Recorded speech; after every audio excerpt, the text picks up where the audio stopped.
बातम्यांचे नवनवीन अपडेट आपल्या मोबाईलवर पाहण्यासाठी प्रतीक्षा एक्सप्रेस न्यूजला सबस्क्राईब करा आणि बेल आयकॉनवर क्लिक करा।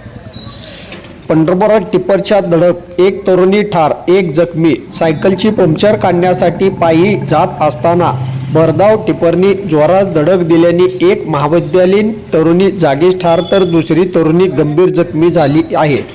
हा भीषण अपघात रविवार दिनांक 1 दुपारी 4:30 वाजण्याच्या सुमारास शहरातील कराड रोडवरील काने हॉस्पिटलजवळ घडली।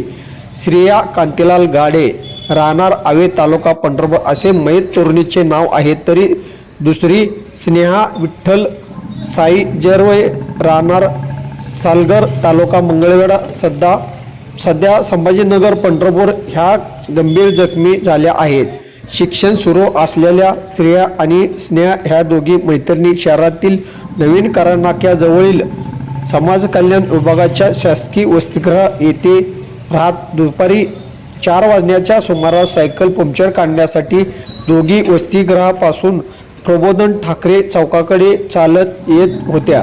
या दरम्यान काने हॉस्पिटलकडे जाणाऱ्या रोडवर भरधाव वेगाने आलेल्या अशोक लेलंड टिप्परने दोघींना जागीच धडक दिली। यात जबर जखमी दुखापत झालेल्या श्रेया गाडे ही मयत झाली, तरी तिची मैत्रिणी स्नेहा साईजेरे हे गंभीर जखमी झाली असून तिला खाजगी रुग्णालयात उपचारासाठी दाखल करण्यात आले आहे।